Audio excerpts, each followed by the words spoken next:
Carlo Ancelotti, how are you today, sir? I'm fine, thank you. And you? I'm okay. I'm very excited to speak to you, of course. I mean, you are a legend of the game as a player, as a manager. I'm of an age where I can still remember you as a player. Not sure everybody does. Do your players know how good you were as a player? I was a good player. I had the luck to play fantastic teams in Rome before the beginning, and then I finished my career in Milan, where Milan at the time was at the top. And it's quite amazing because when I look back at your time when you were in Roma and Milan, that was during the 80s. That's when Everton was so successful. They won, two league titles in that time. They won the European Cup Winners' Cup. So you must have memories of Everton from when you were playing because they would have been a dominant force in Europe. Yes, yeah, it was precisely that period that I was in Rome, but I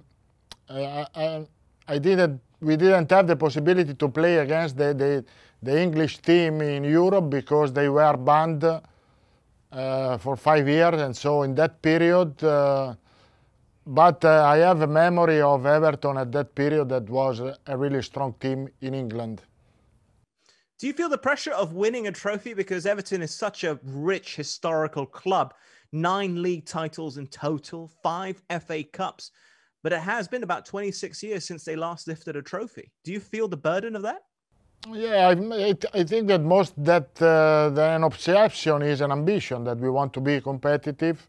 We want to try to win trophies, but I think that we have to work to do step by step, because I think you can think to win trophy, but after that you have to put every day a good work. You have to have a good idea. You have to follow your project, and so we are working on this. I think that in the last period, since I arrived, I think that we improved. As a result, we are more competitive now. We have more consistency in the Premier League, and we want to improve. And there must have been a huge psychological impact of beating Liverpool at Anfield, first time since 1999. What did you say to the players beforehand? How were you preparing for it? What were the messages conveyed? Just to be focused on the game, because every game has its own history, and doesn't matter what happened in the past. I proposed the player to compete against Liverpool without any problem, without any thought. Just focus on the game and try to follow the strategy that we planned for the game. Are you finding it now that Everton are more consistent with their results? Because prior to this, it was very up and down. It was win 4 games in a row and then maybe drop some points in the next 4 games, then win another 4 in a row. But there seems to be consistency now with your side.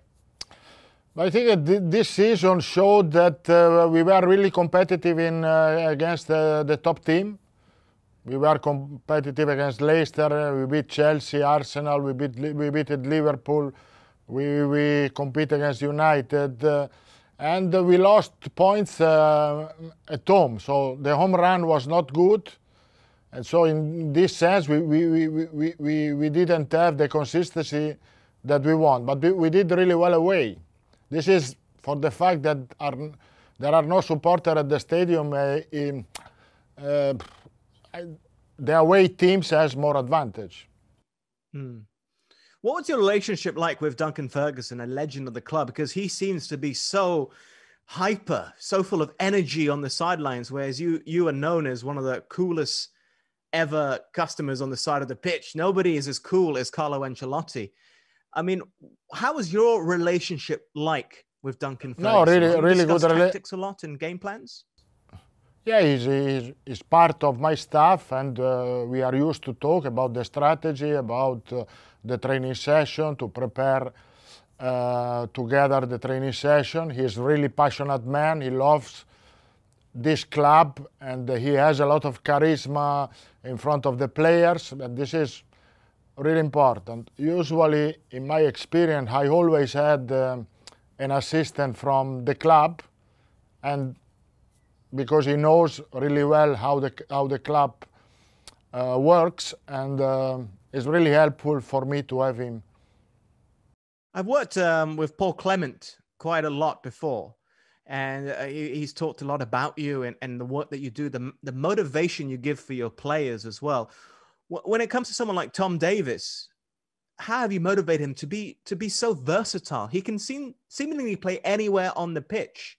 You've managed so many great players. How does he rank amongst them? Tom Davies is doing well. You have to consider that Tom Davies is really young.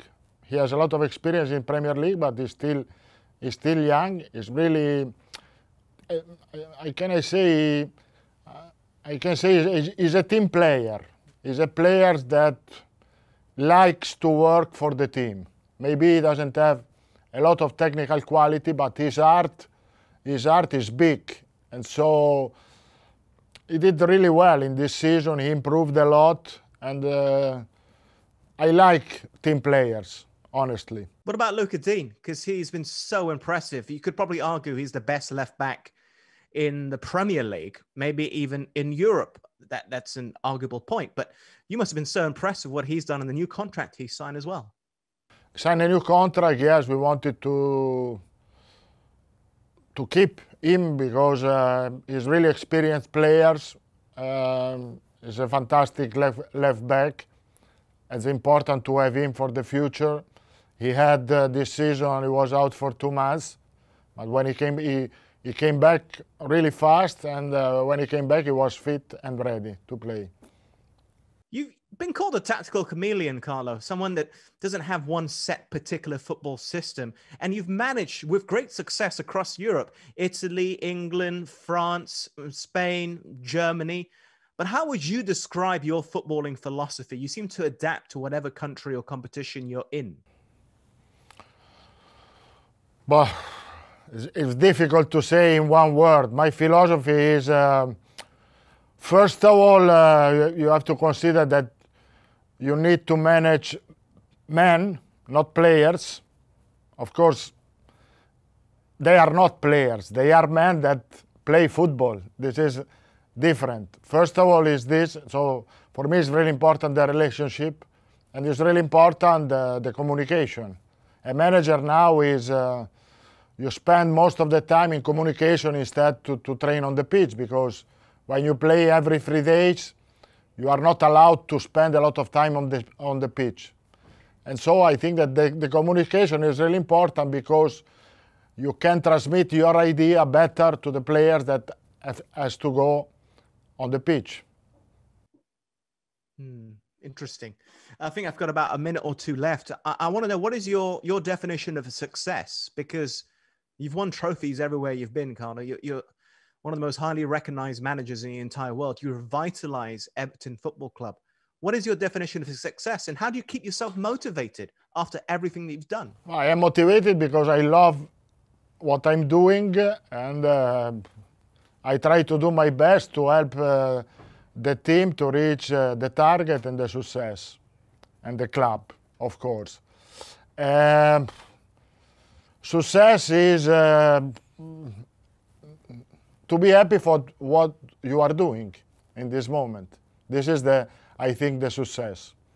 Yeah. Final thing here from me. Malaysia, I think you've been here. You might have come on a preseason tour with Chelsea or one of the other clubs. I have been there, I think. Do you have good memories of Malaysia? Is this something you would like to visit once COVID finishes? Of course, for sure. I remember that it was so hot. And and with the cold that we have here now, of course I have a good memory. Yes, and you're in the northwest of England, where it's really bitterly cold. One last thing, I just remembered. We had René Meulensteen, the ex-coach at Manchester United. He asked me to ask you this: why does the eyebrow always come up? I don't know. Really, I don't know.